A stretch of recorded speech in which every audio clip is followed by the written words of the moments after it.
Alright, what is going on, guys? It is your boy Cyclone X Cry, and as you guys saw from the title above, you will know I will be doing a Stage 2 turbo upgrade on my BMW 335i N54 that I bought from Copart a few months ago. And if you guys have been keeping up with the build, you guys will have seen the progress on how the car came and where we're at right now. So, to bring everything together, we're going to be doing a Stage 2 turbo upgrade. None of this would have been possible if it wasn't for our guys down at Dynamic Autowerx. These guys have hooked me up and sent me out a Stage 2 turbo. I'm going to show you guys this beautiful turbo, exhaust manifold. It's a coated manifold, Stage 2 turbo, capable of 600 plus horsepower for this N54. Now, let's take note. This is one of their beta turbos. They sent it over because they want me to do some testing and they're getting ready to release a final product soon, but they just want to make sure everything is set and solid with this turbo before they make it public. So I'm going to leave a link down below if you guys have a BMW of an N54 or N55. They have both of everything that you need, and they also sell injectors and a few other things on their website. So make sure you guys go down below right now and check out Dynamic Autowerx. Those guys have been great. So, let me show you guys what these guys have sent me over. Alright, so let me first show you guys the turbo that these guys at Dynamic Autowerx sent me. It is beautiful. So right here is our Stage 2 turbo. This guy weighs, you know, same as a stock turbo, but just check out the beauty on this. In my opinion, this is a beautiful, beautiful turbo. What makes this even better is the exhaust manifold. You have two options on the website when you order one of their turbos for your N54 or N55 engine. They have a coated manifold, which I highly recommend, and they have a non-coated manifold. I got the coated because it looks better, but you really won't see it because it's still an undermount turbo. It is coated. Yes, it is a little dusty. I've had this kit for a week or two now, and I've had it sit out a little bit, so it is dirty. Shh, don't tell me, but it is coated, and it is a beautiful manifold. It is beautiful. I love it. And so, this is where our video is going to begin. Now, as I told you guys, we're going to be doing a turbo install. But to do a turbo install on a BMW, any BMW, per se, you have to get an engine stand, and not an engine stand but like an engine support, and hoist up the engine just a little bit because you do have to remove the passenger side engine mount. So today I went down to Harbor Freight and I picked up some e-sockets, oil drain pan, and things like that. I also bought a engine support bar, and it's not assembled. Sorry for the echoey and dirty garage, but don't worry about all that.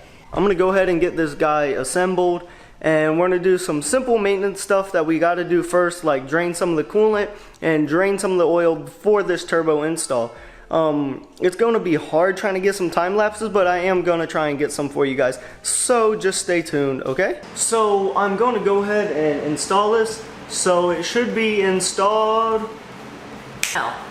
Just like that. Got the engine support bar.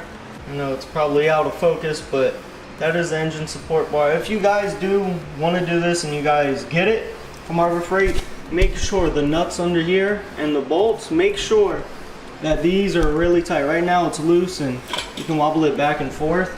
So when you put it on the car and you find the right like spot, the sweet spot, tighten everything down. But now it's going to be time to jack up the car, drain the oil, and do things like that.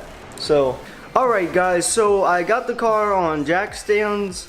I say stands because I have two on each front side. I want to be extra secure when I have this car up. I don't need anything going wrong. So first things first, I'm going to go ahead, drain the oil, and then after that, we're going to go ahead and start taking off some of the intake pipes and start moving some things around, disconnect the catalytic converter, and hopefully get that off tonight. Alright. So I'm not sure if y'all can see, but right here is the oil. I'm gonna go ahead and break that loose. I wish I could show you guys, you know, what it's gonna look like. I'm gonna show you afterwards, but it's gonna shoot this way, and I do not want to be in the line of fire. So yeah. Alright. Not sure if y'all can see, but the oil is right there. The car was due for an oil change anyway, let's just say. I probably never changed oil since I actually started it and got it running. Probably should have once the transmission oil cooler broke and all the fluids mixed. Let's just say that. Yeah. So once that drains, we're gonna go ahead and put the plug in, and then we're gonna start doing stuff on top of the engine. Where I'm too short to reach everything, but we'll make it work. It's dark. I mean, it's like black. Yeah, it's bad. Ooh, God. So yeah, it's bad. So now we're gonna go ahead, we're gonna take off the intakes and the inlets, remove this. I also found I have a coolant leak. That might be another video for another day. Probably want to take the front bumper off to put the 7.5-inch full mount intercooler from BRSF that sponsored this build also. I mean, anyway, so let's go ahead and pull off this, and I will see you guys in a few seconds.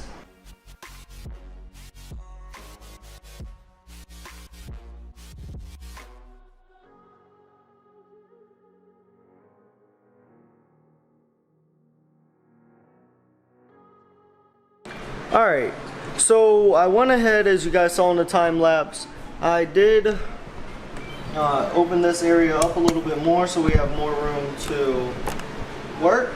Gotta remove this, gotta disconnect the O2 sensor from the back, so I have to get up under there, and I probably have to remove this. So I'm gonna go ahead and get started on that now. Alright guys, so I went ahead and I disconnected the what is it? Catalytic converter O2 sensors. Both of them were right in here. They were right in here. Disconnected those. Now I'm gonna go under the car and I'm gonna try and remove the catalytic converter. This is gonna be lovely because it looks a little rusted. I'm gonna shoot some like PB blaster on there and hopefully it will come off with a breeze, but it won't. So guys, I got all the bolts off for the downpipe and all that. Now, right now I'm stuck on the V-band, so what I'm gonna do, because where it's at, I just can't really get to it.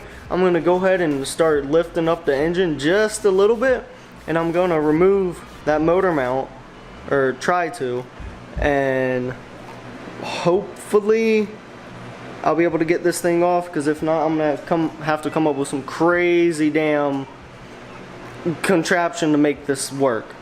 So yeah, I'm gonna go ahead and get the motor mount and put it on top.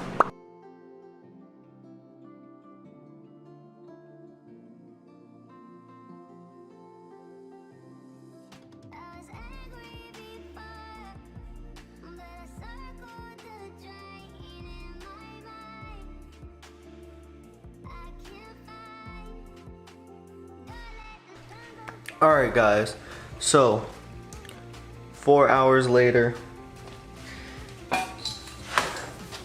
let me tell you, I haven't had this much trouble with a car ever.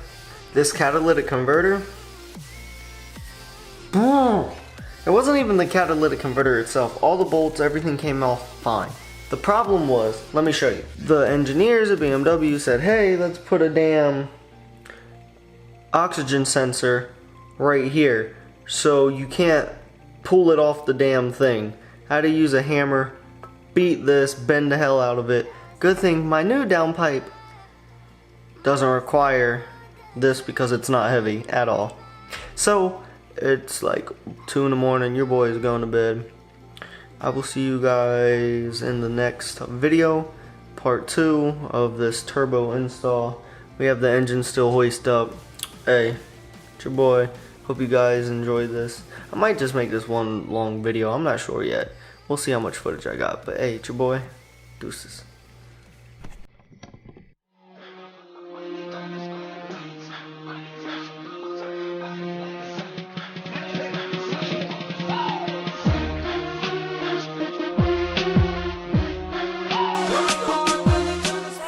Joy roll, bitch, but the money long as 6 mile. Break mile, knock your eyes down, pick her up, knock her back down, pull her tracks out. Yes, I slap girl, yes, I